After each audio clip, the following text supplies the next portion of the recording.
দিন দেখলাম যে মার্সলের হিডলেস যে বিষয়টা, হিডলেসনেস এর যে বিষয়টা সেটা বেশি থাকে। আমরা বলছিলাম যে ফেবুলাস ভাবের তুলনায়। তো ফেবুলাস ভাবটা হলো মার্সলের একটা বলতে পারেন যে বেসিক ইনস্টিংক্ট মানে বেসিক নেচারের মতন। তার আহ, মূলত মার্সলের ফেবুলাসনেসটা তৈরি হয় তার মধ্যে থাকা পজিটিভনেস, ওই যে হিডলেসনেস, তারপরে তার ভেতরে যে কাজ করে নো সেন্স অফ ডেঞ্জার।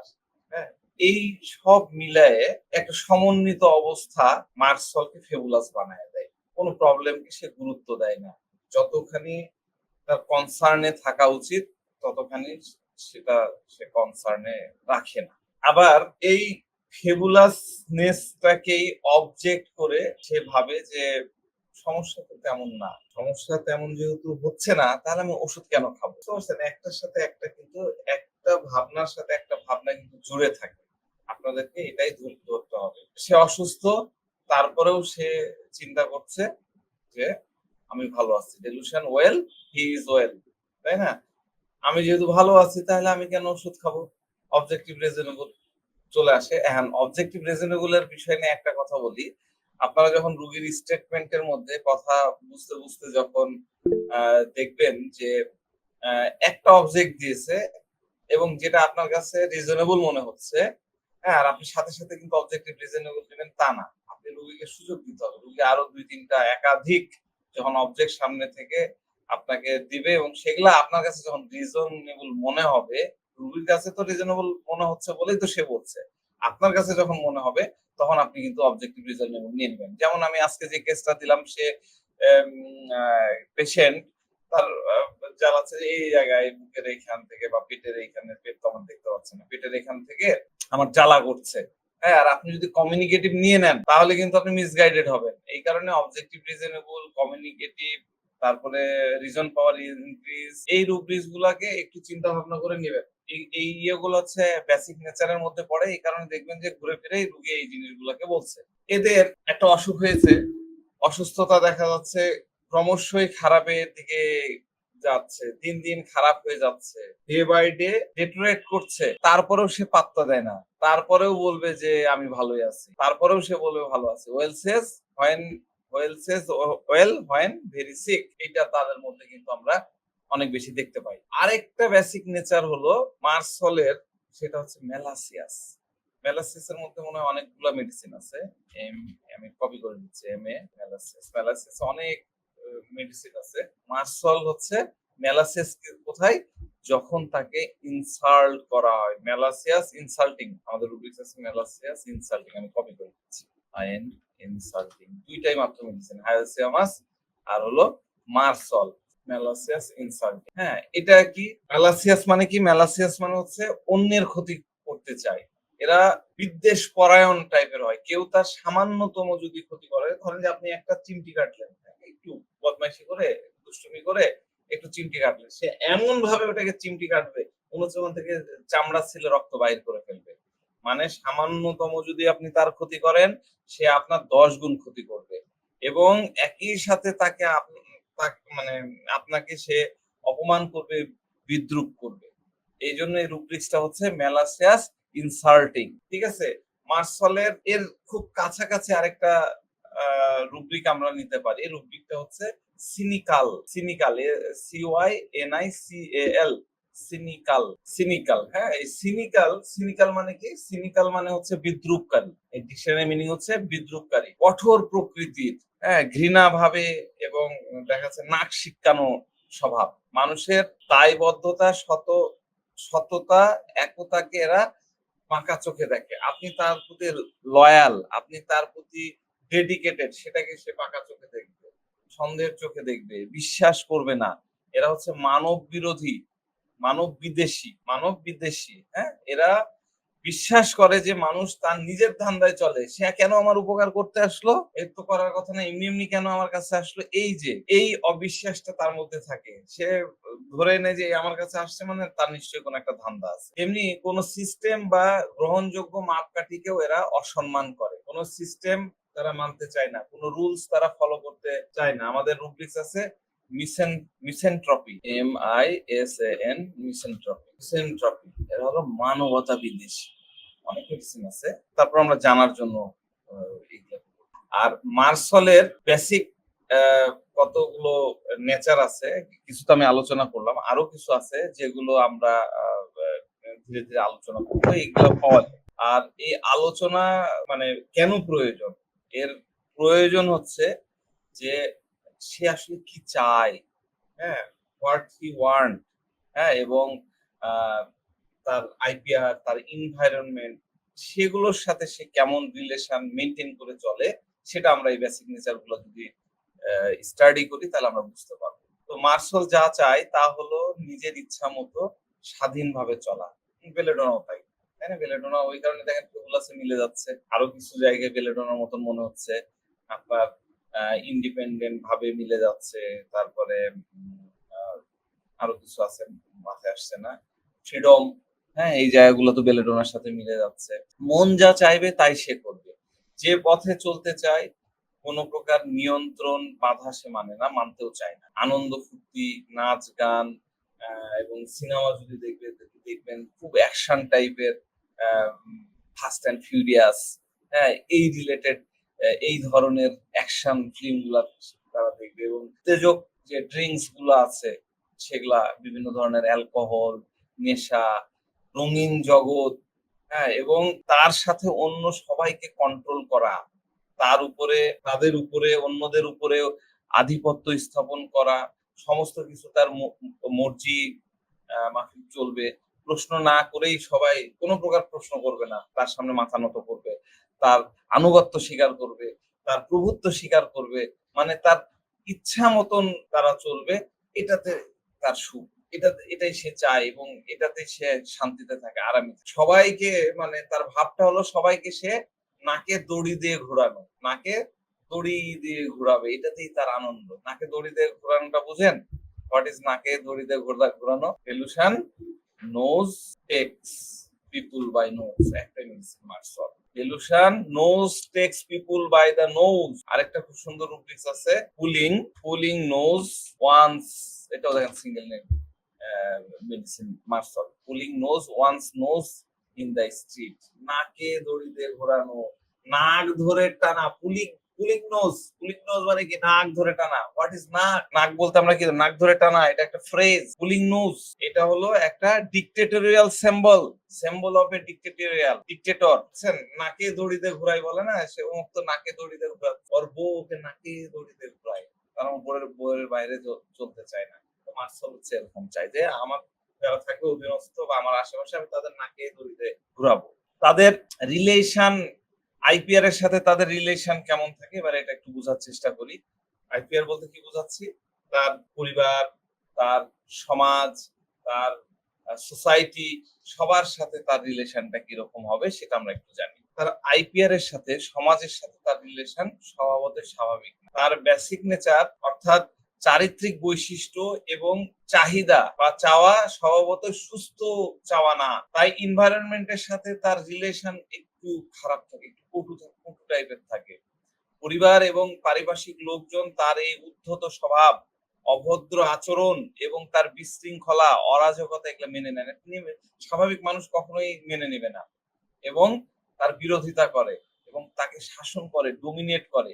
আবার তার চরিত্রগত স্বভাব উদ্ধত হওয়ার কারণে এই শাসন, বিরোধিতা এবং তার উপরে যে ডোমিনেশন চাপিয়ে দেওয়া হচ্ছে সেটাকে সে সহ্য করছে না। অন্যরা মনে করছে কি, অন্যরা মনে করতেছে যে এ যেরকম মানে কি বেওড়া টাইপের, যেরকম আহ মানে বিশৃঙ্খল অভদ্র টাইপের, একে কন্ট্রোল করতে গেলে একে শাসনে রাখতে হবে, একে ডোমিনেট করতে হবে।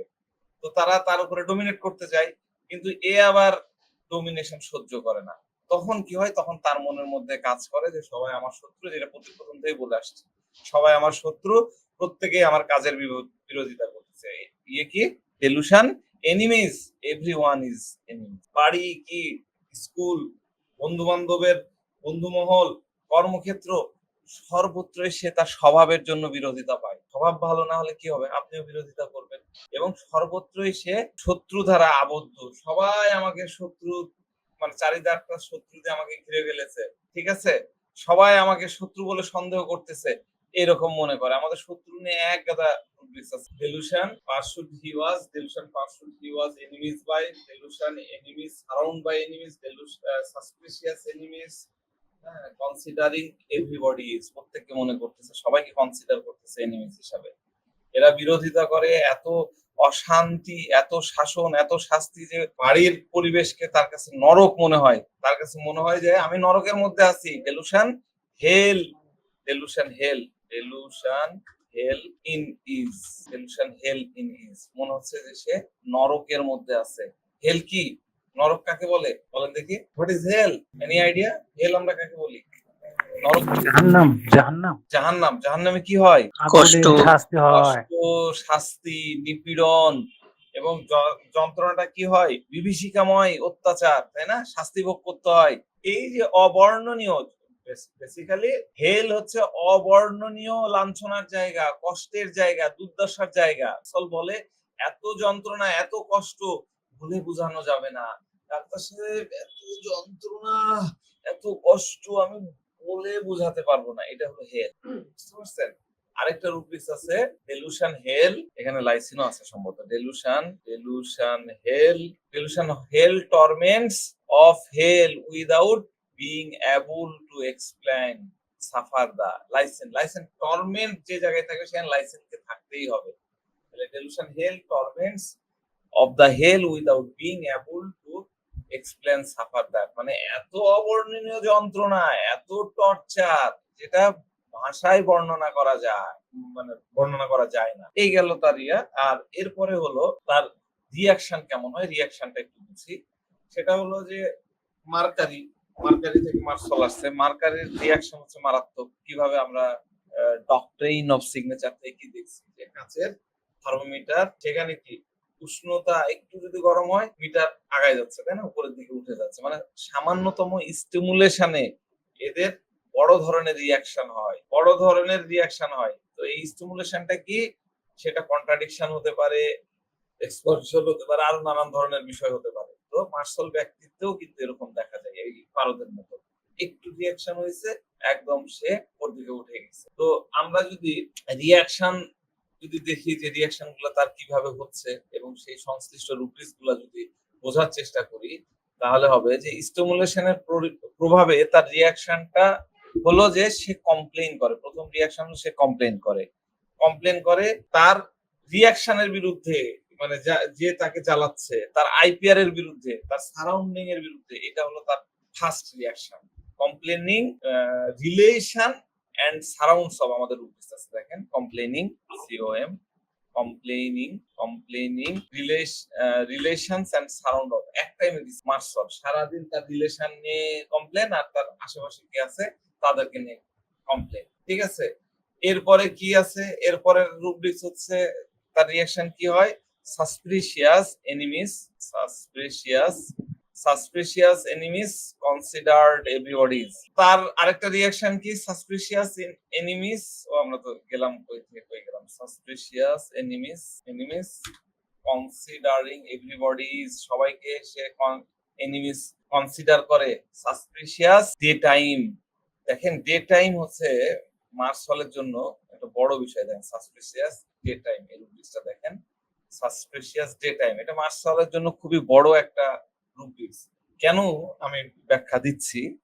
কেন ডে টাইম আর ইভিনিং বা নাইটে কি হয়? হ্যাঁ, মার্শাল তখন তখন কি কমপ্লেন করে, তখন কি তার মধ্যে অনুশোচনা আসে কিনা, এগুলো আমি ব্যাখ্যা করে দিচ্ছি। হ্যাঁ, বিভিন্ন ধরনের রিয়াকশনের মধ্যে প্রথমে যা আসে তা হলো তার অসন্তুষ্টি। আমি গতদিনও বলেছিলাম ডিসকন্টেন্ট অলওয়েজ, ডিসকন্টেন্টেড অলওয়েজ, ডিসকন্টেন্টেড অলওয়েজ, সব সময় তার মধ্যে সে ডিসকন্টেন্টেড ভাব চলতেছে। বাচ্চারাও কিন্তু সব সময় অসন্তুষ্ট, শুধু বড়রাই না, বাচ্চাদেরকে মধ্যে পাবেন। এই যে পরের দৃষ্টা দেখেন, ডিসকন্টেড চিলড্রেন, এর মধ্যেও আমরা কিন্তু অসন্তুষ্টির বিষয় দেখি। সব সময় তার মধ্যে অসন্তুষ্ট থাকে। সামান্যতম যদি তার সাথে একটু ঠাট্টা মশকরা করেন, সে সেটাকে নিতে পারে না, ছ্যাদ করে ওঠে, খেপে যায়। আমাদের রুব্রিক্স আছে jesting, jesting, jest, jesting, jest can not, jesting, jest can not, এই যে জোক ক্যান নট টেক। হ্যাঁ, jesting joke can not take, আর কমপ্লিট রেপার্টরিতে দেওয়া আছে jesting jest can not take, একই ঠিক আছে। এরা এর ন্যূনতম ইয়ে নিতে পারে না। মার্শাল বাচ্চাকে যদি ধমক দেওয়া হয়, ধমক দিলেন, হ্যাঁ এই, তুমি কেন এরকম করলা, বেয়াদব, দুষ্টুমি করো, তখন সে কি করে, তাকে ধমক দিয়ে দেন, সে বা ধমক দিয়ে যদি এই তুমি এটা কেন করেছো, এই কোত্থেকে এই হলো, একটা এরকম যদি প্রশ্ন করেন, তখন সে কোনো উত্তর দিবে না। অ্যানসারিং অ্যাভারশন, আমরা অ্যানসারিং অ্যাভারশনের মধ্যে মার্শালকে দেখি। Answering aversion, answering aversion to aversion, এর মধ্যে আমরা মার্শালকে কিন্তু পাচ্ছি। আপনি তাকে হাজারো ধমক দেন, তিরস্কার করেন, সে কিন্তু কোনো উত্তর দিবে না, নিরুত্তর থাকে। এমনকি যদি আপনি পেটান, পেটালেও তার মুখ বন্ধ রাখে, এমন ভাব করে যে তাকে মারা হচ্ছে, তাকে কষ্ট দেওয়া হচ্ছে, সে বিষয়ে তার কোনো কিছু হচ্ছে না, সে উদাসীন, ইন্ডিফারেন্স, এটাতে তার কিছুই আসে যায় না। মুখ বন্ধ রেখে সে সম্পূর্ণ তিরস্কার, সম্পূর্ণ মার হজম করবে, সাইলেন্ট থাকবে, কোনো রিয়াকশন দেখাবে না, হ্যাঁ, কোনো রিয়াকশন দেখাবে না। এই যে রিয়াকশন দেখাচ্ছে না, এটাও কিন্তু একটা মারাত্মক রিয়াকশন। তার কারণে কর্তৃপক্ষ, মানে তার কারণ হলো কর্তৃপক্ষ এখানে খুব পাওয়ারফুল, এত পাওয়ারফুল সে বুঝে গেছে, এই কারণে সে এরকম করছে। আবার আরেকটা বিষয় হচ্ছে তার ক্যালকুলেটিং ইনএবিলিটি আছে, কি রিয়াকশন দিলে কি হবে সেটাও সে কিন্তু করতে পারে না। হ্যাঁ, এটা একটা অবাক করা সিচুয়েশন। সব মেডিসিনে কিন্তু এরকমটা পাওয়া যায় না। তো যাক, আমরা আজকে একটা কেস শেয়ার করেছিলাম, কেসটা একটু বোঝার চেষ্টা করি, তারপরে আমরা আবার আলোচনার দিকে আগাবো। দুই ভাই একসঙ্গে, দুইটা ভাই আসছিল আমাদের চেম্বারে। ছোট ভাই মূলত পেশেন্ট, তার বয়স 22-এর মতো, রোগা পাতলা, চোখ মুখ শুষ্ক, কোনো কথা না বলে সে সোজাসুজি এসে আমার সামনে চেয়ারে বসে পড়লো। তো বড় ভাই মানে কথা যেটা হয়, অ্যাটেন্ডেন্স আসলে অ্যাটেন্ডেন্সই বেশি বেশি কথা বলার চেষ্টা করে। তো আমি তাকে বললাম যে আপনি থামেন, আপনার কাছ থেকে পরে শুনছি। পেশেন্টকে জিজ্ঞাসা করলাম কি কি কষ্ট হচ্ছে। তো পেশেন্ট বলছে যে পেট জ্বালা পোড়া করছে, হাতে দেখাই দিল, জায়গায় কিছুই খাই না কেন জ্বালা পোড়া করে, আর বলে এতটুকুই, আর কিছু নেই। তো কিভাবে শুরু হলো, বলে যে আগে ড্রাগ নিতাম, এমন কোনো ড্রাগ নাই যে নেই, তাই থেকেই মনে হয় এটা শুরু হলো, আর কিছু না, এতটুকুই। আর তো কোনো ড্রাগ, কেন ড্রাগ নেওয়ার কথা বলছেন, তো বলছে যে মনে হচ্ছে এখান থেকে ব্যথা হচ্ছে। তো আমি বললাম যে এটা কি কেউ আপনাকে বলেছে যে ব্যথাটা ওই ড্রাগ নেওয়া থেকেই হচ্ছে, কোনো ডাক্তার বা কেউ কি বলেছে? তো বলতেছে যে না না না, আমি এটা নিজে থেকে বুঝতে পারছি, ড্রাগ থেকেই এমনটা হচ্ছে। তো পেশেন্ট এক মানে এটাও অবজারভেশন আর কি, সে কোনো কথা নিজে থেকে বলছে না, সবকিছুই তাকে প্রশ্ন করে করে খুঁটিয়ে খুঁটিয়ে জেনে নিতে হচ্ছে। তো তাকে জিজ্ঞাসা করলাম যে কত বছর থেকে ড্রাগ নেন, সে বলছে যে 7-8 বছর। তো বললাম যে ব্যথা যখন বেশি হয় তখন কি করেন, এটা নিয়ে আপনার কি ভাবনা হয়? তো বলছে যে শুয়ে পড়ি, জ্বর আসে, জ্বর লাগে, এরকম এই টাইপের কাটা কাটা কথা বলতেছে। তো তখন আপনি কি করেন? ওই যে এখন মানে এখন কোনো কাজই করি না। কেন করেন না? বলে এমনি ব্যথার জন্য। আর কিছু? বলছে না আর কিছু না। তো কাজ যে করেন না, তো আপনার কাজ করার প্রয়োজন হয় না? বলছে হয়। প্রবলেম তাই করি না। একদম কাটা কাটা কথা। তো এবার তার ভাইয়ের দিকে তাকায় বললাম, আচ্ছা এবার আপনি বলেন। তো বড় ভাই বলতেছে যে আমরা কাজের জন্য ঢাকায় থাকি, ওখানেই কাজ করি। ওখানে সে এসেছিল, মানে সে কিছুদিন আগে ওখানে যেয়ে কাজ শুরু করে। তো বলে যে সেখানে তার ব্যথা শুরু হয়। অনেক ডাক্তার দেখালাম, রিপোর্ট করালাম। ৪ মাস হলো আ রাজশাহীতে ও চলে এসছে। অ্যা এখনো এখানেও অনেক ডাক্তার দেখানো হয়েছে। এই যে দেখেন বলে এক গাদা রিপোর্ট দিল, এক গাদা রিপোর্ট। কোনো রেজাল্ট নাই, রিপোর্টে কিছু ধরা পড়েনি। সে কাজ করতে ব্যথা বেশি হলে শুয়ে পড়ে। ৮ বছর ধরে নেশা করছে। আমরা ২ বছর আগে বুঝতে পেরেছি। অনেকবার বলেছি, বুঝিয়েছি, কথা শুনে না। খাবেই। অনেক মেরেছি, ধরেছি, কিন্তু কিছুতেই অ্যা কিছুতেই সে অ্যা কিছুই করে না। মানে শোনেই না কারো কথা। একদম মারলেও কিছু বলে না। কোনো ভ্রুক্ষেপ নাই। সারাদিন ধরে যদি ওকে বকি, মারি, একটাও কথা বলবে না, চুপচাপ থাকে। হ্যাঁ? কফ হয়ে বুকে অনেক কফ জমে গেছে, কফ বের হয়। তো পেশেন্টকে বললাম, "এই কফের ব্যাপারে কিছু বলেন?" বলছে, "ও কিছু না।" খুব আ মানে প্রশ্ন করা মাত্রই খুব তাড়াতাড়ি করে এবং খুব অভদ্রভাবে সে অ্যান্সারটা করলো। আমি তার বড় ভাইকে বললাম যে, "আপনি প্লিজ একটু পাশের রুমে বসেন।" দিয়ে পেশেন্টের সাথে অনেক কথা বলার চেষ্টা করলাম। ও কোনো কথাই বলে না। হ্যাঁ, এটা নিয়ে কি চিন্তা ভাবনা, কোত্থেকে কি হলো? ২-১ টা করে ওয়ার্ড বলে। তো দেখলাম যে এখান থেকে আর কোনো তথ্য আসছে না। আচ্ছা ঠিক আছে, ভাইকে ডেকে নিলাম। তাকে আবার বললাম যে সে কথা প্রসঙ্গে বলতেছিল যে আপনার কি কোনো চিন্তা হয় না? তখন বলতেছে হ্যাঁ চিন্তা তো হয়। কাউকে তো দোষ দেওয়া যাবে না। এটা আমার নিজেরই। হ্যাঁ? তো টেনশন বা চিন্তা বলছে যে টেনশন তো হবেই, খারাপ লাগে। কি করা যাবে? তো খারাপ বলতে বলে যে এটা করে ফেলেছি। অনুশোচনা হয় যে হ্যাঁ, আর কোন ভাবনা? বলে যে না ব্যথা জ্বর এটাই প্রবলেম আর কিছু না। এবার ভাই আসলো। এবার ভাইকে জিজ্ঞাসা করলাম যে ওর স্বভাব সম্পর্কে বলেন। তো ভাই বলতেছে সে খুব স্পিডে খুব দ্রুত কাজ করতে পারে। হ্যাঁ, যেখানে যাবে আমরা তো অনেকজন টিম নিয়ে কাজ করি। একদম তাকে যে কাজ দেওয়া হবে একদম সবার আগে সে কাজ শেষ করে ফেলতে পারে। তো বেসিক্যালি ওরা ইন্টেরিয়র ডিজাইন করে যে বিভিন্ন ম মানে অ্যাপার্টমেন্ট তারপরে প্রতিষ্ঠানে আপনার বিভিন্ন ধরনের যে বোর্ড-টোর্ড দিয়ে যে মেলামাইন বোর্ড, পিভিসি তারপর ওগুলা দিয়ে কাজ করে সেটা করে। এবং দেখা যাচ্ছে যে এগুলো ডেঞ্জারাস কাজ। উপরে যেয়ে কাজ করতে হবে, ছাদের উপরে যেয়ে কাজ করতে হবে, কার্নিশে কাজ করতে হবে। সেগুলা একদম সে প্রচন্ড মানে রিস্কি কাজগুলা অন্যরা যেখানে ভয় পাচ্ছে তার ওখানে ভয় নাই। অনায়াসে সে কাজ করে যায়। তো ৭-৮ বছর ধরে নেশা করছে। ১ম ভাই বলতেছে যে ৭-৮ বছর ধরে নেশা করে। ১ম এ আমরা বুঝতে পারিনি। সে চুপচাপ থাকে, চুপচাপ করে খায়। ২ বছর ধরে ধরতে পেরেছি মদ, গাঁজা, হেরোইন যা পায় আরকি। ইয়াবা সব সে খায়। তো অনেক বলি তাও শুনে না। তাকে জিজ্ঞেস করলাম ভাইকে যে যখন তাকে বোঝান তখন সে কি করে? তো সে বলতেছে যে সে বলে যে, "কি আছে জীবনে? কতদিন আর বাঁচবো? যে কটা দিন আছে খেয়ে নিই।"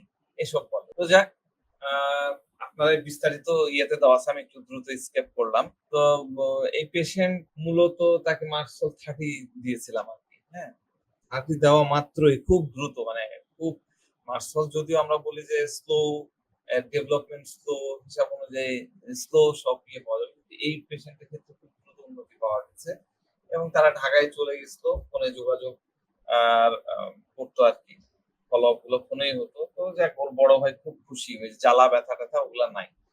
তো এইখানে যে রুব্রিক্সটা আসলে ১ম স্ট্রাইকিং যে রুব্রিক আছে ল্যাকনিক আমরা গতদিন যে বিষয় রুব্রিক্সটা শিখিয়েছিলাম, এই ল্যাকনিকটা কিন্তু খুব প্রমিনেন্ট একটা রুব্রিক্স ছিল এই পেশেন্টের ক্ষেত্রে। এই ছেলেটা খুবই রুক্ষ স্বভাবের, খুবই কর্কশ। যেই প্রশ্ন করা হয় সেটা খুব কাটা করে খুব সংক্ষেপে উত্তর দেয়। নিজে থেকে কোনো কথা বলে না। কিছুটা ওই যে ল্যাকনিকের যে ইতিহাস বললাম, ল্যাকনিক রাজ্যের যে ইতিহাসটা বলেছিলাম আপনাদের, একদম সেম ঐরকম। প্রয়োজনের বাহিরে একটা ইয়েও নাই। হ্যাঁ? এছাড়া আমরা যে রুব্রিক্স গুলা চিন্তা করতে পারি, আমরা একটু এটাকে নিয়ে আপনারা দেখেন ল্যাকনিক নিলাম। ল্যাকনিক নিয়েছি। এরপরে নিলাম হলো সে প্রচন্ড অবাধ্য, ডিসঅবিডিয়েন্ট বড় রুব্রিক্স। আর হলো সে ভুল করে ফেলেছে সেই চিন্তাটা তার মধ্যে আছে। তাই না? তাহলে delusion, wrong, WRONG, wrong done, he is he has সে রং ডান করে ফেলেছে। ঠিক আছে? সেটা আমরা নিলাম। আর তাকে বকাঝকা যাই করা হোক কেন সেটাতে সে কি হয়? সে ইনডিফারেন্ট, হ্যাঁ? রেপ্রিমাইন্ড টু অল সব ধরনের যত যাই বলা হোক কিছুই সে রিঅ্যাকশন করে না। যদিও মানে এটা তার ভাইয়ের বক্তব্য। তারপরেও আমরা এইটাকে নিতে পারি। আর কি? আর নিতে পারি হচ্ছে danger no sense danger has সে যে কাজকর্মগুলা করে সেটা নিয়েও তার কোনো ইয়ে নাই এবং সে যে নেশা দ্রব্য খাচ্ছে এটা নিয়েও তার কোনো ডেঞ্জার সেন্স নাই। তাহলে danger no sense danger has আমরা এই রুব্রিক্সটাও নিয়ে নিতে পারি। আর হচ্ছে খুব রিমোর্স এই টাইপের রুব্রিক্স আছে এগুলো নেওয়া যায়। আমরা যদি এটাকে দেখি তাহলে আমরা কিন্তু মার্সলকে প্রথমেই পেয়ে যাই। ঠিক আছে? আর অ্যাটিটিউডটাও তো হচ্ছে মার্সলের মতো। কিন্তু খুব পাশাপাশি দেখেন রুব্রিক্স আসছে পিউর কুলিনাম, তারপরে আসছে ভিরেট্রাম। এ ধরনের ইচ্ছা তাইলে খুব কাছাকাছি আমরা ডিফারেনশিয়েট যখন করব তখন আমরা এটা নিয়ে আলোচনা করব। আমি আরেকটা কেস একটু পাশাপাশি বলি। একটু মন দিয়ে শুনবেন বাচ্চাদের কেস। এই ধরনের মানে কেস অনেক বেশি আমরা পাই। আমি অনেক সময় ভুল করে থাকি। অনেক সময় সিনা মনে হয়, অনেক সময় ট্যারেন্টুলা মনে হয়, অনেক সময় ক্রিওজোট মনে হয়। হ্যাঁ? তো মার্সলের আমি নিজেও এই বাচ্চাটাকে বেশ কয়েকবার মেডিসিন দিয়ে মানে রেজাল্ট পাইনি। তার কিছু উপকার হয়। কিন্তু তারপরে দেখা যাচ্ছে তার অসুখগুলা আবার ফিরে আসে। আবার তার attitude এর কোনো পরিবর্তন নাই।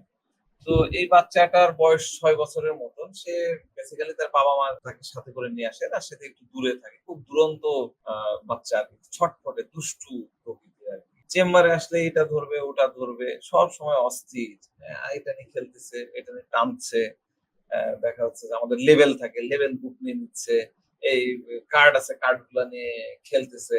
হ্যাঁ, আপনার আমাদের টর্চ থাকে, টর্চ ড্রয়ারের মধ্যে থাকে। তখন যদি টেবিলের মধ্যে পায় একদম টর্চ গুলো নিয়ে একদম চালায় রাখবে। একবার অন করবে, অফ করবে, অন করবে, অফ করবে। আর নাহলে একদম জ্বালায় রাখবে। বন্ধ করবে না। তারপর পেপার ওয়েট আছে আমাদের। পেপার ওয়েট নিয়ে ঘুরাবে। হ্যাঁ? নিষেধ করলেও কোনো কিছু শুনবে না। তার যেটা মাথায় আসবে, যেটা করার সেটা সে করবে। ওর বাবা-মা যতই বকুক, শুনবে না। কারো কথা সে শুনবে না। কোনো ধমককে সে একবারে পাত্তাই দিবে না।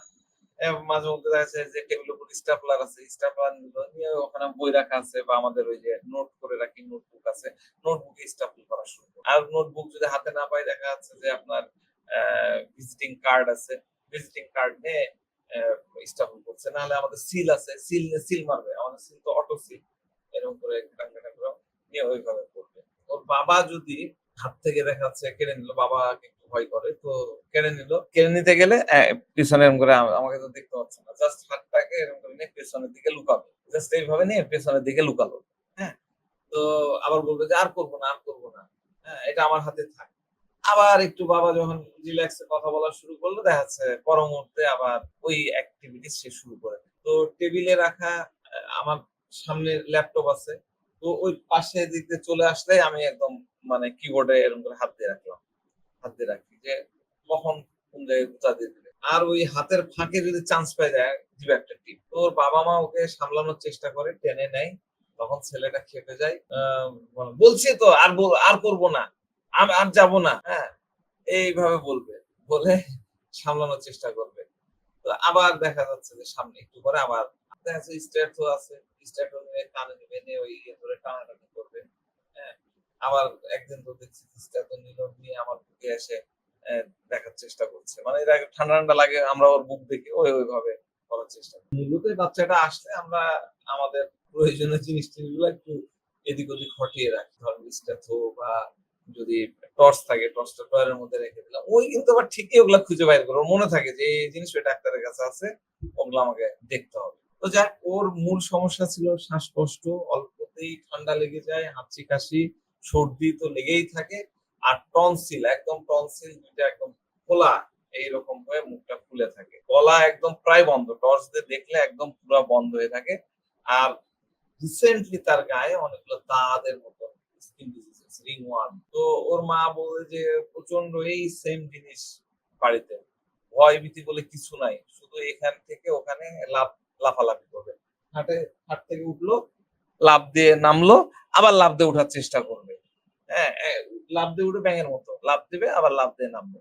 কখনো ধীর স্থির ভাবে উঠবে না, বসবে না। দূর থেকে এসে ধাম করে একটা লাফ দিয়ে দিল। অনেকবার তাকে আর্নিকা বা ওর মাই বুঝে গেছে যে আর্নিকা খাওয়াতে হবে। তো বাড়িতে আর্নিকা আছে আউন্স ধরে, ধরে। তো ওই পড়ে যায়, ধাক্কা খায়, ঠোঁট মুখ ফেটে যায়। তারপরেও ওর কিছু আসে না। একবার তো ওর বাবা ওই মেঝেতে বসে টিভি দেখছে, একদম খাট থেকে উঠে যায়, ধাম করে যায় বাপের ঘাড়ের উপর। সেই ব্যথা বাপ অনেকদিন কষ্ট পেল। তো ওকে জিজ্ঞাসা করা হলো যে ওকে কিছু বলেন না, শাসন করে না। তো শাসন করেন না। তো বলছে যে শাসন করলে ধমক দিলে ওর কিছুই আসে যায় না। খুব রেগে গিয়ে যখন ২ টা লাগায়ে দিই তখন একদম চুপ হয়ে থাকে। হ্যাঁ? চুপ হয়ে থাকে একদম ইয়ে হয়ে গেলে একদম এরকম হয়ে থাকবে। মানে এত শক্ত হয়ে থাকবে যে মারো, মারো, আমাকে মারো, যত খুশি মারো, আমার কিছু আসে যায় না। ওই এগুলা নিয়ে এগুলাও শুনেছি এর আগেও। তো অনেক ধরনের ওষুধ দেওয়া হয়েছিল বিভিন্ন এই টনসিলের জন্য। তারপরে বিভিন্ন সময় বিভিন্ন ইয়ের জন্য। তো সেগুলাতেও হয়তো উন্নতি পেয়েছে কিন্তু আচরণগত কিন্তু পরিবর্তন কখনোই আমি দেখতে পাইনি। এবার তার মাকে এ জিজ্ঞাসা করা, "আচ্ছা রাগ সম্পর্কে একটু বলেন তো? অন্যদের সাথে যখন মেশে ওর বন্ধু-বান্ধব বা আ স্কুলে বা কেবল তো স্কুলে 1 না 2 পড়ে। আর আশেপাশের প্রতিবেশীর বাচ্চাদের সাথে ইয়ে করে তখন কি মানে নোটিসেবল কিছু আপনি দেখতে পেয়েছেন কিনা? বলার মতন। তো মা চিন্তা ভাবনা করে বলছে, "হ্যাঁ, ডাক্তার সাহেব একটা অদ্ভুত জিনিস আমি লক্ষ্য করেছি। আমি একটা অদ্ভুত জিনিস লক্ষ্য করেছি। সে হলো যে ৪-৫ জন ছেলের সাথে যখন খেলবে, বন্ধুদের সাথে যখন খেলবে, সে তখন সবার লিডার হবে। তো ভালো লিডার হবে, লাইকোপোডিয়াম লিডার তো হতে চায়। তো মা বলছে কিন্তু অদ্ভুত একটা ব্যাপার খেয়াল করেছি ডাক্তার সাহেব। বন্ধুদের সাথে যখন খেলা করে, বন্ধুদের সাথে খেলা করে মাঝে মধ্যেই তার গন্ডগোল হবে। এই হট্টগোল, মারামারি। হ্যাঁ? সে জাত তার উপরে রেগে গেলে সেই রাগারাগি শুরু গেল গেল হ্যাঁ, এর রাগের ক্ষেত্রে দেখেছি সে রেগে গেলে একদম লাফ দিয়ে যে বন্ধুকে অ্যাটাক করে যে তার একদম তার পেনিস, হ্যাঁ, তার স্ক্রোটাম একদম যে খামচা দিয়ে ধরে, বুঝতে পারছেন, জেনেটালিয়া একদম যে খাচ করে ধরে। এই অভ্যাসটা মা বলছে, এই অভ্যাসটা, এই বদ অভ্যাসটা তারও আছে। মাঝে মধ্যে দেখি যে তার পেনিস বা স্ক্রোটাম ধরে সে টানাটানি করে, এই অভ্যাসটা তার মধ্যে। তো যাক, এটা একটা পিকুলিয়ার সিম্পটম, ডেফিনেটলি সব পেশেন্টের মধ্যে পাওয়া যায় না। তো এইটা নিয়ে আমরা রেপার্টরি করলাম, রেপার্টরি করে মার্কসল তাকে 10 এর একটা ডোজ দেওয়া হলো। এবং মজার ব্যাপার হচ্ছে তার টনসিলের যে ফোলাটা, নট টনসিলাইটিস, ব্যথা ছিল না তখন, ফোলাটা যেটা ছিল ইনফ্লামেশন, সেটাও কমে গেল, ঘন ঘন সর্দি লাগার টেন্ডেন্সি সেটাও চলে গেল। ঠিক আছে, এখনো সে আসে মাঝে মধ্যে, কিন্তু তার অন্য প্রবলেম নিয়ে মানে এগুলা কমপ্লেন আর করে না। আর দ্বিতীয়ত এই বাচ্চাটা এখন অনেক শান্ত, অনেক শান্ত, একদম ধীর স্থির, এখন প্রায় 8-9 বছর বয়স, একদম ধীর। তো আমাদের একটা খুব সুন্দর রুব্রিক্স আছে যেটা আমরা স্যার পাঠকের মধ্যে পাই, সেটা হলো জেস্টার গ্র্যাপস জেনিটিলিয়া ডেলিরিয়াম ডিউরিং, প্রচন্ড রেগে যায়, রেগে যেয়ে তার ইয়েতে যায়। এই রুব্রিক্সটা আমরা সিনথেসিস রেপার্টরিতেও পাই। সিনথেসিস রেপার্টরিতে যদি আরো অনেক মেডিসিন আছে, কিন্তু এটাকে একটু অন্যভাবে উপস্থাপন করেছে, আমরা এটা দেখাচ্ছি। Jester makes hands involuntary motion grasps genitalia.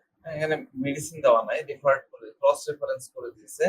হ্যাঁ, কিন্তু এইটা যে তখন ঢুকাই দিয়েছে মেল ইয়ের মধ্যে, মেল অর্গানের মধ্যে, হ্যান্ডেলিং জেনিটালস, এটা অন্য জিনিস কিন্তু কাছাকাছি এটাকে ইয়ে করেছে। আর কি আর নিতে পারি হচ্ছে danger no sense danger has, তার ঝাপ করে ঝাপ দিয়ে দিল। আর কি হতে পারে, আর হচ্ছে ইনডিফারেন্স রিপ্রিমাইন্ড অল, ওকে মানে ধরো কোনো কিছুই নাই, ওর কোনো ভ্রুক্ষেপই নাই। এই টাইপের কেসগুলা, এই যে এই ধরনের রিয়াকশন গুলা, indifference, reprimand to all, danger no sense, এই টাইপের রিয়াকশন গুলা কিন্তু আমরা প্রায় মার্শাল কেসের মধ্যে আমরা দেখি। এটা হলো রিয়াকশন পার্ট। হ্যাঁ, তো পরবর্তীতে রিয়াকশন হবে যে সে আহ, একা হয়ে যাবে, কারো সান্নিধ্য তার পছন্দ হবে না। তখন তাকে যেই বুঝাতে আসুক না কেন, তার মা আসুক, তার বন্ধু আসুক, হ্যাঁ, বা তার প্রিয় কেউ যদি আসুক, সেগুলা তার আর সহ্য হয় না।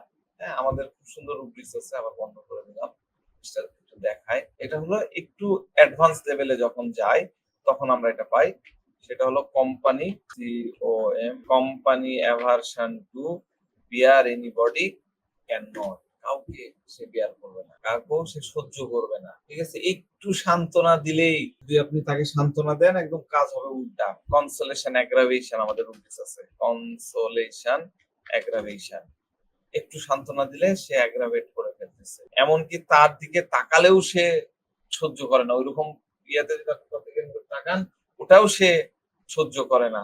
এই যে look looked at to be can not bear looked, তার দিকে তাকালেও সে সহ্য করবে না। তো সে প্রতিবাদ জানায়, প্রতিবাদ করে, আমরা তো দেখেছি সে প্রতিবাদ করে, প্রোটেস্ট করে আর কি। প্রোটেস্টিং আমাদের রুব্রিক্স আছে, পিআরও প্রোটেস্টিং করে, প্রোটেস্টিং করে। খুব কম মেডিসিন দেখেন প্রোটেস্ট করে, আর্সেনিক, কস্টিকাম, ল্যাগেসিস, মার্শাল, সিপিয়া।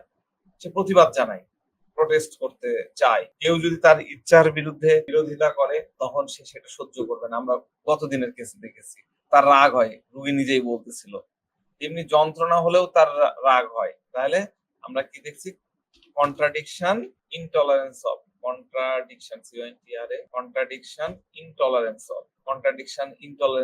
আমরা কি দেখছি, আমরা দেখছি অ্যাঙ্গার কন্ট্রাডিকশন ফ্রম, আমরা কি পাই, অ্যাঙ্গার পেন অ্যাবাউট, প্রচন্ড ব্যথা হলেও ব্যথার জন্য, অসুস্থতার জন্য তার রাগ হয়। তাহলে কি, অ্যাঙ্গার পেন অ্যাবাউট। এইভাবে আমরা কিন্তু জার্নি গুলো বোঝার চেষ্টা করবো। তার রাগ, মারাত্মক রাগ, এত রাগ যে সে সবসময় বাবা মা, কে বাবা, কে মা, কে বউ, কে প্রেমিকা, এর হুঁশ থাকে না, কাউকে চেনে না, রেগে গেলে কাউকে চেনে না, একদম জানোয়ার হয়ে যায়, তাই না? এবং যে কাউকে সে খুন করে ফেলতে পারে, যে তার মতবিরোধিতার কারণ হয়, তাকে সে হেট করে, ঘৃণা করে, হেট্রেড। প্রথমে কি বললাম, রাগের সময় সে কাউকে চিনতে পারে না, মানে সে যখন ডেলিরিয়ামের মধ্যে চলে যায় তখন কাউকে সে চিনতে পারে না। আমাদের রুবিস হচ্ছে ডেলিরিয়াম, রিকগনাইজ নো ওয়ান, কাউকে সে চিনতে পারে না। Anger, stab anyone, so anger, যখন একদম চাকু ঢুকাই দিতে পারে। Anger stab anyone so angry that he could have, ঠিক আছে। তারপরে কি, hatred for those who offered him, এই যে হেট্রেড ফর দোজ হয়ে গেল হু অফার্ড হিম, দোজ, আচ্ছা এই রুবিসটা আমি হারাই ফেললাম, ওটা কমপ্লিট আছে। Hatred for those who offend him, হ্যাঁ, হু অফেন্ড। তো আসলে মার্সেলের বেসিক ক্যারেক্টারের জন্যই মূলত এই বিষয়গুলো দায়ী। সে বেসিক ক্যারেক্টার, সে নির্দয়, নিষ্ঠ। এই জন্য আমরা বেসিক নেচারের সাথে তার রিয়াকশন পার্টকে যদি সুন্দর মানে জয়েন করে দিতে পারি, তাহলে ওই যে আমরা প্রথম দিনে একটা সুন্দর রুব্রিক শিখেছিলাম, moral feelings want of criminal without remorse disposition to become a, আমরা এই রুব্রিক্সটা প্রথম দিন দেখেছিলাম। আনমিউট হয় না, হ্যাঁ, সেইটা তার ক্যারেক্টার থেকে তৈরি হয়ে যায়। তো মার্সেলের প্রথম প্রবৃত্তি হলো ক্রিমিনালে পরিণত হওয়া, এবং সেজন্য তার কোনো আক্ষেপ থাকে না, কোনো অনুশোচনা থাকে না। Disposition to become a criminal, তাই না, এখানে বলছে উইদাউট রিমোর্স, সে এতটাই পাষাণ, নির্দয়, ঠান্ডা রক্তের নিষ্ঠুর অপরাধীতে পরিণত হয়, ঠান্ডা মাথার খুনি, তাই না। সে এতটাই প্রতিহিংসা পরায়ণ যে বাবার হত্যাকারীকে হত্যা করা হয়েছে কিনা সেটা, ফাঁসি দেওয়া হলো কিনা সেটাকে সে নিজ চোখে দেখার জন্য গেল, এবং ফাঁসি নিশ্চিত মানে মৃত্যু নিশ্চিত করার জন্য তার গলাটা কেটে দিতে বললো। মানে এই টাইপের ঠান্ডা রক্তের, ঠান্ডা মাথায় সে অপরাধীতে পরিণত হয়ে যায়। তো তখন সে তার বিরুদ্ধে যুদ্ধ করবে, মারপিট করবে, বিদ্রোহ ঘোষণা করবে। ফাইট ওয়ান টু বি রিভোলারাইজ, দিয়ে দিচ্ছি, পাইপ না করে দেখাই একটু জেনে রাখার জন্য। শুধু যুদ্ধ বিদ্রোহ ঘোষণা করলেই হবে তা না, এর সাথে রিয়াকশনও খুব ভয়াবহ হবে, খুন জখম করতে থাকবে, এবং এরা ততটাই ইম্পালসিভ হয়। হঠাৎ করে ইম্পালস চলে আসছে, মেরে ফেলবো, হ্যাঁ, হঠাৎ করে ইম্পালস চলে আসে, একদম চাকু ঢুকাই দেবো। আমাদের খুব সুন্দর রুব্রিক্স আছে, kill desire to be sudden impulse to kill, impulsive morbid stab to other to stab, যে কাউকে চাকু ঢুকাই দিব পেটের মধ্যে, স্টাফ করে দিব। তো কারো সামান্য কোনো দোষ হলে, দোষ দেখলেই তার খুন করে ফেলতে ইচ্ছা হয়। সামান্যতম দোষ যদি দেখা যায়, তাহলে রুব্রিক্স হচ্ছে kill desire to be sudden impulse to kill for a right. এদের এই ইম্পালসটা এতটাই মারাত্মক যে ভালোবাসার মানুষকেও পর্যন্ত তারা হত্যা করতে পারে। Kill desire to be beloved one, kill desire to be beloved one. চায়নাও এর মধ্যে ঢুকাই দিয়েছে। চায়নাও কত কাছাকাছি মার্সেলের, তাই না। Kill desire to be beloved one, নিজের ভালোবাসার পার্সনকে কি করতে পারে। Kill desire to be own child, নিজের সন্তানকেও সে হত্যা করতে পারে। Kill desire to be husband হয়ে গেল, যে husband, kill desire to be husband impulse to kill her beloved, তার প্রিয়তম হাজবেন্ড কেও সে খুন করে ফেলতে পারে, চাকু পেটে ঢুকাই দিতে পারে। মার্শালের আমরা দেখেছি যে ক্লাসিক্যাল ইয়ে থেকে মার্শালের এনি টাইপ অফ ডিসচার্জে তার সবকিছু বৃদ্ধি পায়। সে তার বিরোধিতা করলে তাকে খুন করতে ইচ্ছা করে। আমরা খুনের আরেকটা জায়গা দেখবো, kill desire to be contradict, contradict, এই যে kill desire to be contradict her the person that, তার সাথে যে কন্ট্রাডিক্ট করতেছে, তার সাথে যে মতানৈক্যে জড়াচ্ছে, তাকে সে মেরে ফেলতে চায়। কিল ডিজায়ার টু বি, দেখেন, নাইফ সাইড অফ এ এট দা, চাকু দেখলেই তার খুন করার চিন্তা মাথায় হয়। একটা পেশেন্ট আমাকে বলছিল, চাকু দেখলে আমার মনে হচ্ছে যেটা কারণ ইয়েতে ঢুকায় দিই, পেটের মধ্যে ঢুকায় দিই। তো এত ইম্পালস যে সে এজন্য কখনো নিজেকেও হত্যা করতে উদ্যত হয়। কিন্তু পরে আবার কি হয়, দেখেন এই কিল ডিজায়ার মধ্যে এই রূপটা একটু দেখে নেন, kill desire to be sudden impulse, আর নিচে আছে সাডেন ইম্পালস টু কিল, হ্যাঁ, সে নিজেকেও কিল করতে উদ্যত হয়। যে হার সেলফের মধ্যেও দেখেন, হার সেলফের মধ্যে আছে kill desire to be herself sudden impulse to, নিজেকে সে হত্যা করতে উদ্যত হয়। কিন্তু কোন লেভেলে যায় সেটা আমি আলোচনা করব, আজকে হয়তো হবে না, নেক্সট করব। এগুলো হলো মার্সেলের রিয়াকশন। এই টাইপের রিয়াকশন একটা পেশেন্টের মধ্যে এই এত সব রিয়াকশন পাবেন তা কিন্তু না, যে কোনো একটা অংশ হয়তো পাবেন। আবার দেখা যাচ্ছে কোনো পেশেন্টের মধ্যে সব রিয়াকশন গুলাই পেয়ে যাচ্ছে। রিয়াকশনের বিষয়টা আমরা বুঝলাম, এবার ছোট্ট করে কয়েকটা লাইন একটু অ্যাডাপ্টেশন অ্যাডাপ্টেশনের পার্টটা একটু বুঝি, যে সে কিভাবে এই পরিস্থিতিতে অ্যাডাপ্ট করে, তার অ্যাডাপ্টেশন কিভাবে সে আপন করে নেয়, কোপ্রাপ্ত হয়ে পড়ে আর কি। কিভাবে তার কষ্ট, তার আবেগকে সে কমায়। আমরা যে কেসগুলো দেখলাম, আলোচনা করলাম গত ২-৩ দিন থেকে, এই কেসগুলার বেশ সবগুলো পেশেন্টের বেসিক নেচার হলো ইমোরাল, লিবার্টিজম তাদের মধ্যে থাকছে। তারা চরিত্রহীন টাইপের, তাই না? মোরাল নেশা করে যাচ্ছে, একের পর এক নেশা করছে, কোনো সমস্যা নাই। চরিত্রহীন টাইপের তারা। Moral character one top. নিয়ম নীতি অনুশাসন তারা মানে না। এনভায়রনমেন্টের সাথে তাদের রিলেশন হলো যে তার পরিবারে যারা আছে, তার প্রিয়তম স্ত্রীকেও সে কিন্তু শত্রু ভাবে, তার বাবা মাকেও সে শত্রু ভাবে, বাড়িকে কি হেল ভাবছে, নরক ভাবতেছে। তখন সে প্রতিবাদ করলো, বাবা মার সাথে ঝগড়া করলো। তার আগের কেসটাতে কি হলো, যে বাপ মা বললো, এই তুই এত টাকা পাইছিস কোত্থেকে, তুই এত ফাটুম ফুটুম করে বেড়াস, বাইক কিনবি, এত আসলো কোত্থেকে। তখন সে কি করলো, বাবা মার সাথে ঝগড়া করে বাড়িতে বাড়ি গেল, যে বিভিন্ন জায়গায় ঘুরে টুরে লাস্টে যায় খালার বাসায় গেল। কত দিনের কেস, তাই না? তাকে জিজ্ঞাসা করা হলে সে রাগ করে, রাগ করে বাড়ি থেকে বেড়ে যায়। তাহলে আমরা কি দেখছিলাম গত দিনের rubrics? Escape attempt, house get out of, তাই না? স্কেপ অ্যাটেম এটাও কিন্তু তার একটা adaptation. Escape attempt, house one to get out, house থেকে বাড়ি যায়, যেদিক মন চায় সেদিক চলে যাবো। রুগীরা বলে যেদিক মন চায় চলে যাবো, আর ভালো লাগে না, যেদিক মন চায় চলে যাবো। এই যে যেদিক মন চায় চলে যাব, এটা কেন করে?